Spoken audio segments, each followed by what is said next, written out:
Sometimes you may think that only older people can serve the Lord. But did you know that young people can serve the Lord as well as older people? In fact, I thought that today I'd tell you some true stories about one young man that the Bible tells us about in the New Testament who serves the Lord. Would you like that? Okay. Now, we don't know just how old this young man was when we first hear of him. He wasn't a little boy at the time, but the Bible does speak of him as being young. So who was this young man? Well, this young man's name was Timothy. Have you heard of Timothy before? Oh, and sometimes in the Bible, Timothy is called Timotheus, which is the Greek form of his name. But what do we know about Timothy? Well, the first thing we hear about Timothy is that he was a Jew, and that he was raised by his grandmother and mother, who were also Jews. The grandmother and mother had faith in the Lord God, so they raised Timothy from the time he was just a little boy to know the Bible that they had then and to know about the Lord. Now, what did I mean when I said the Bible that they had then? Wasn't it like the Bible that we have today? Well, it was like part of the Bible we have today, but Timothy's grandmother and mother only had what we call the Old Testament. They didn't have the New Testament. But why do you think they didn't have the New Testament too?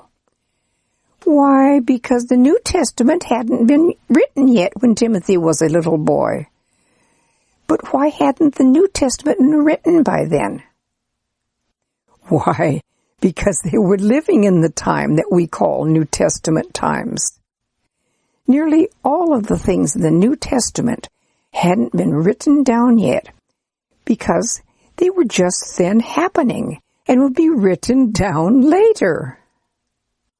So, except for just a couple of places in the New Testament letters, whenever the New Testament speaks of the Scriptures, it is only talking about the Old Testament, the part that people had then. But let's get back to Timothy. So, Timothy's grandmother and mother were able to teach little Timothy about the Lord God from what we call the Old Testament. Timothy's grandmother's name was Lois, and his mother's name was Eunice. Now, it isn't really necessary to remember their names, but I like to remember names. However, I had trouble remembering which was the grandmother's name and which was the mother's name, which was which. But then I came up with an idea that helped me remember them. Would you like me to share this with you? All right. Well, what I did was I took the first letter of each name, starting with the grandmother's name, then the mother's name, and finally Timothy's name. And I made a word out of the 3 letters. I took L for Lois, the grandmother, E for Eunice, the mother, and T for Timothy, 3 generations in order. These 3 letters, L, E, and T, make a word. What is that word? Yes, let. So now I can always remember their names and which is which. Let, Lois, grandmother, Eunice, mother, and Timothy, L-E-T, let. As I said, it isn't really important to remember the names, but I think it's fun. And maybe you can surprise your parents by knowing this. But let's go on about Timothy now, okay? All right then. As I said earlier, Lois and Eunice were Jews, and Lois, Eunice, and Timothy had faith in the Lord God. But what about Timothy's father? Why, the only thing that we know about Timothy's father is that he was not a Jew. We don't even know his name. Well, young Timothy and his family seem to have lived in a town, a Roman colony named Lystra, way up in the mountains of what we now call Turkey. Timothy was evidently a godly boy and then became a godly young man, because the Christians in Lystra and another nearby town spoke very well of Timothy. Well, one day when Timothy was a young man, 2 men, missionaries, came to their town. The men's names were Paul and Silas. Paul? Yes, this was the Apostle Paul, and he was on his 2nd missionary journey. Now, sometime before that, Paul and Barnabas had been to Timothy's hometown also, and perhaps Timothy had heard them preach about Jesus then. We aren't told. But evidently Paul had heard about Timothy, because this time, when Paul and Silas came, Paul asked Timothy if he would go with them as they went to different countries and told people about Jesus and encouraged them to be strong Christians. Yes, I know that I've talked about the Apostle Paul a lot when I told you about the book of Acts, and also 6 times when we talked about Paul's life. But now I'm talking about Paul because of Timothy. So let's go on. Anyway, Paul asked the young man Timothy to go with them. So Timothy went with Paul and Silas as they traveled on. They went to many towns and cities, telling the people about Jesus and how they could be saved from their sins. They told the people that Jesus was the Son of God, but that he had come to earth as a human too, but that Jesus had never done any sins. They told the people that Jesus loves us so much that he had come to earth to die on the cross for our sins. They told the people that Jesus didn't stay dead, but that 3 days later Jesus was alive again and stayed alive. And they told the people that by believing this and by trusting in Jesus to save them from their sins, they could be saved from their sins and could go to heaven someday. They also told the people that Jesus was coming back someday, and that then he would be king of everyone and everything forever, and that the people who had trusted in him to save them from their sins would be with Jesus then also. Probably Paul and Silas did most of this talking about Jesus, but Timothy was there too, and he may also have talked about Jesus, but we aren't really told. Many people in many places believed what Paul, Silas, and Timothy told them, though as I just said, we aren't actually told if Timothy were preaching about Jesus yet, but we know that later he did. Yes, many people trusted in Jesus, and many groups of believers were established. Churches were formed in lots of places. Well, after going about 300 or so more miles through the mountains, Paul and Silas and Timothy finally got to the seacoast of the Aegean Sea. The Bible doesn't say how they traveled, but probably they were walking. Of course, they would have been telling the people in the towns along the way about Jesus, wouldn't they? The Aegean Sea lies between what we now call Turkey and Greece, and is a part of the Mediterranean Sea. And there on the seacoast of what we call Turkey, they came to the city of Troy. Troy was a very important city. When they were in Troy, a doctor named Luke joined them. Yes, this is the same Luke who wrote the Gospel of Luke and the book of Acts. Then Paul, Silas, Timothy, and Luke all got on a ship and sailed about 100 miles to the other side of the Aegean Sea.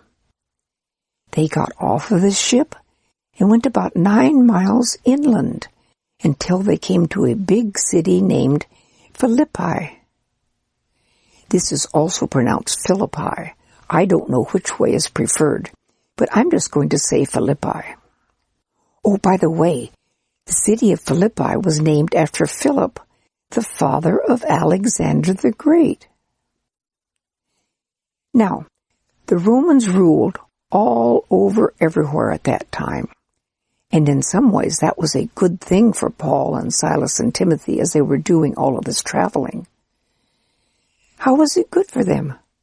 Well, for one thing, the Romans had made many good roads, which made it easier for them to travel as they went to the cities and towns. Also, the Romans had made it so that these roads were usually safe for people to walk on. There weren't lots of robbers on these roads. And another big thing is that the Greek language was spoken all over the Roman Empire.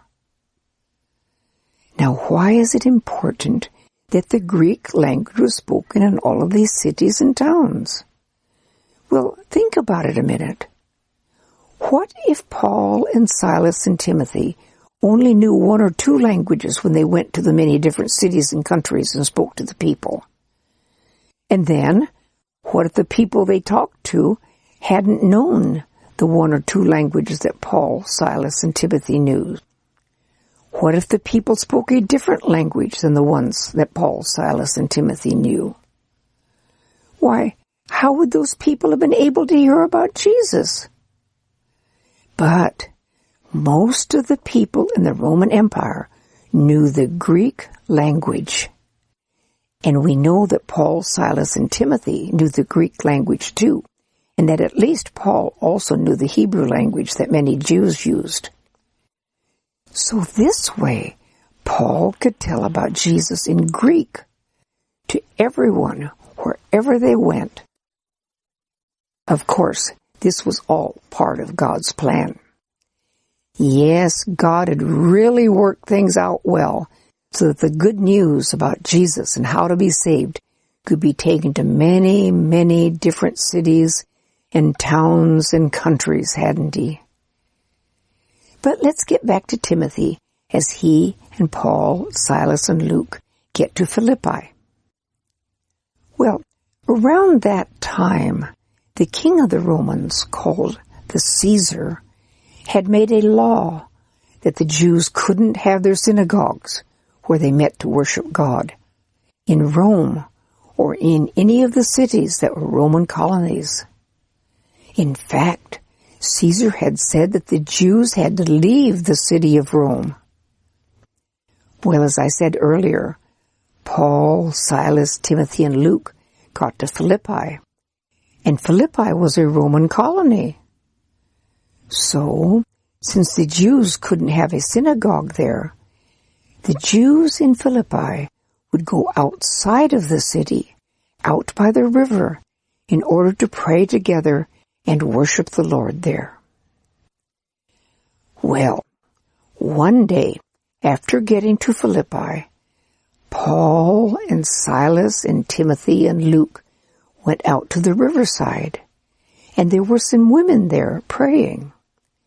And Paul and the others spoke to the women, telling them about Jesus and how they could be saved from their sins by trusting in Jesus. Now, there was one woman there by the riverside whose name was Lydia. Lydia listened carefully to what Paul was saying. Then Lydia believed in Jesus, and then she was baptized. And evidently others who lived with her in her house also believed and were baptized. Then after that, Lydia said to Paul and the others, "Please come stay in my house." She evidently asked them several times, so finally they said they would. Wasn't that good of Lydia? And Lydia was serving the Lord too by helping these missionaries, wasn't she? Now, also in Philippi is where some bad men caused trouble for them, and Paul and Silas were thrown in jail. Evidently Timothy and Luke weren't put in jail, though. But that night, the Lord sent an earthquake which scared the jailer. I tell you more about that other times, both when I tell about the book of Acts and in part 3 about the Apostle Paul. It's a very exciting story. Anyway, the next day after they got out of jail, Paul and Silas went back to Lydia's house and talked to them. Then Paul, Silas, and Timothy left Philippi, but Luke stayed there in Philippi. Well, Paul, Silas, and Timothy traveled about 100 miles down to the city of Thessalonica. But bad people caused trouble for them there too. So Paul and Silas and Timothy left Thessalonica and traveled about 30 more miles to the town of Berea. Again, bad people tried to cause trouble, especially for Paul. So the Christians had Paul go to another city to keep him safe. But Silas and Timothy stayed in Thessalonica for a while longer. Finally, Paul got to a big Greek city named Corinth. There he met a man named Aquila and his wife Priscilla.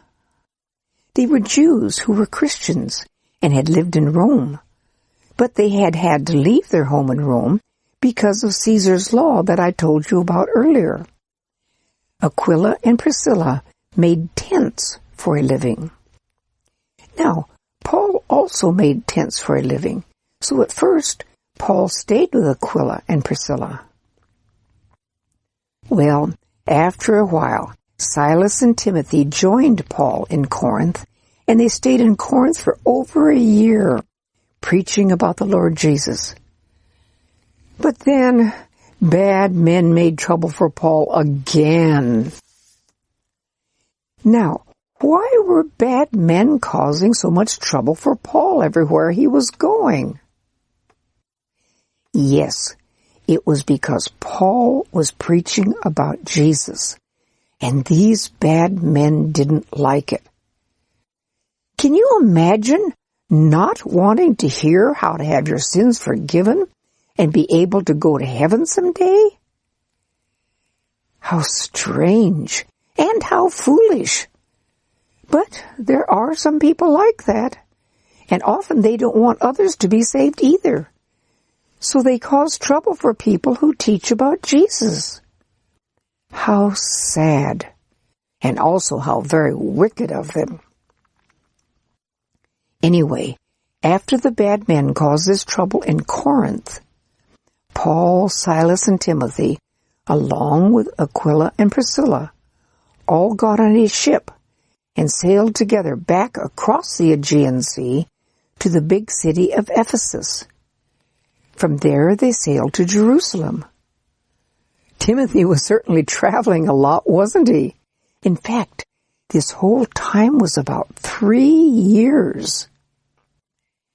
After a while, Paul and Silas and Timothy started out again on what we call Paul's third missionary journey. They traveled back through the mountains of Turkey again. It doesn't say in the Bible, but the road they took probably went through Timothy's hometown. So probably Timothy saw his family again. Anyway, they kept going clear over to Ephesus on the seacoast again. They were certainly doing a lot of traveling, weren't they? And remember, they didn't have cars or airplanes then, so again, they were probably walking. After spending about 2 years in Ephesus, Paul sent Timothy and another man ahead of him across the Aegean Sea to Macedonia. While Timothy was gone, there was a big riot in Ephesus because of Paul's teaching about Jesus. So Paul left Ephesus and met Timothy in Philippi. And then there in Philippi, Luke joined them again. Later, Paul had Timothy and some other men sail back over to Troy and wait for Paul and Luke there. Then after a few days, Paul and Luke sailed to Troy themselves and joined Timothy and the others. Oh, something happened that time in Troy that I want to tell you about. In a way, it's sort of funny, and I think you'll like to hear it. The Bible doesn't mention Timothy's name in this story, but he was probably there. Okay, one night after work, a lot of people gathered together to hear Paul preach. They seemed to have been in the third story of a building, and there were a lot of candles or lamps burning to give them light.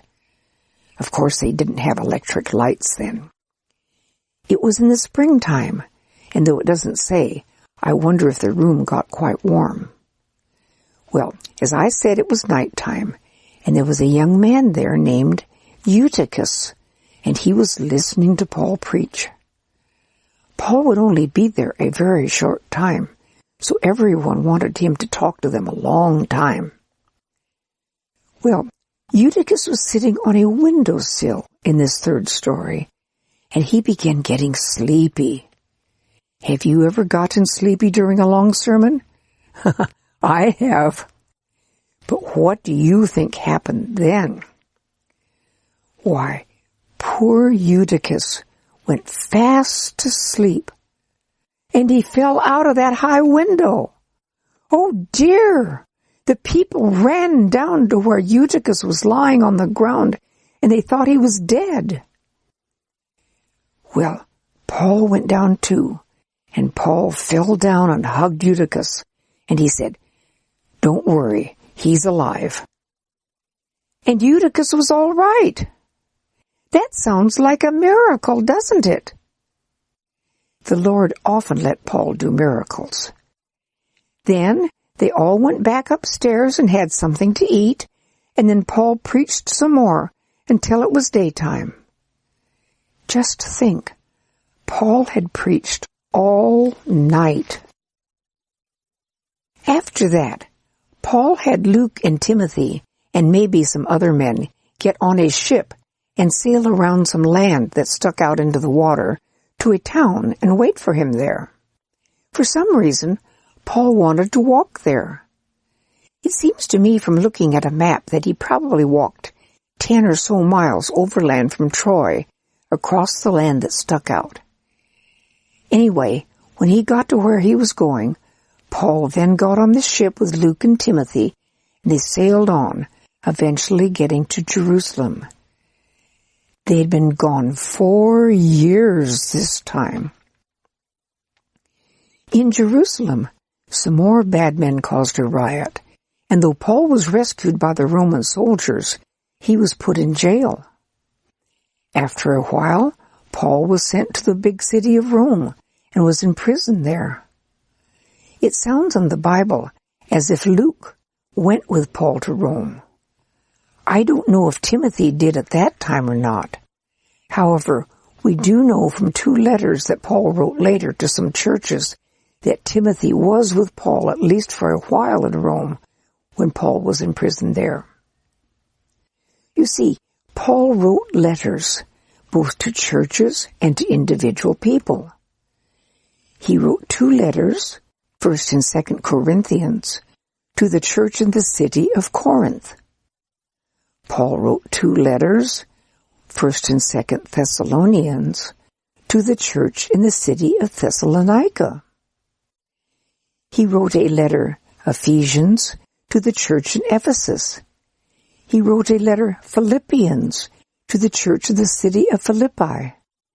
These are all cities that we talked about that Timothy visited with Paul, aren't they? And Paul wrote other letters as well.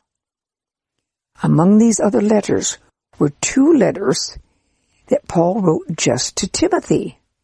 They are called 1st and 2nd Timothy. Yes, In the Bible, we have 13 letters that Paul wrote. So just think, we can actually read copies of the letters that Paul wrote almost 2,000 years ago, including the 2 letters to Timothy. Well, after that, we don't hear much more in the Bible about Timothy. Timothy had been a faithful friend to Paul, hadn't he? Timothy had traveled and served the Lord with him. And Paul left or sent Timothy as a missionary to different places to comfort and encourage the Christians and to help start new churches. Yes, Paul loved Timothy and called him his own son in the faith. And in his letters to Timothy, Paul encouraged Timothy and told him what kind of men to appoint as leaders in the churches, and told him how churches should be run. Timothy, even though he was still a young man, was evidently very important to those churches. In his letters, Paul told Timothy to tell the people in the churches that they were only to teach what the Lord God said. And Paul told Timothy that the Christian people needed to love each other and to pray and to thank God. He told Timothy how men and women should act, and how wives and husbands should act toward each other, and how masters and servants should act toward each other. Paul also told Timothy to teach that we should be content, happy with what we have. And Paul told Timothy not to worry about being young. It is thought that Paul was in prison in Rome when he wrote the second letter to Timothy. And in this second letter, Paul told Timothy that all Scripture, all of the Bible, was given by God and was good for teaching us, for correcting our mistakes, and for training us to live godly lives. And that way, we can do good things in our lives. So it is important for us to know as much of the Bible as we can, isn't it? Also, it seems that there had been some prophecies that Timothy would be a good servant of the Lord. Timothy became what is called an evangelist and a missionary. That means that Timothy would preach about Jesus and how people could be saved and be able to go to heaven by trusting in Jesus. Yes, if we trust in Jesus to forgive our sins, He will, won't He? After all, God always keeps His promises, doesn't He? And this is what Timothy told lots of people. Oh, and if we trust in Jesus to save us from our sins, then He will be our King. And someday, the Lord Jesus is coming back, isn't He? And then He will be King of everyone and everything forever. And whoever has trusted in Him will be with Him forever. Yes, this is what Timothy preached. Timothy was truly a godly young man, wasn't he? I hope you enjoyed hearing about him.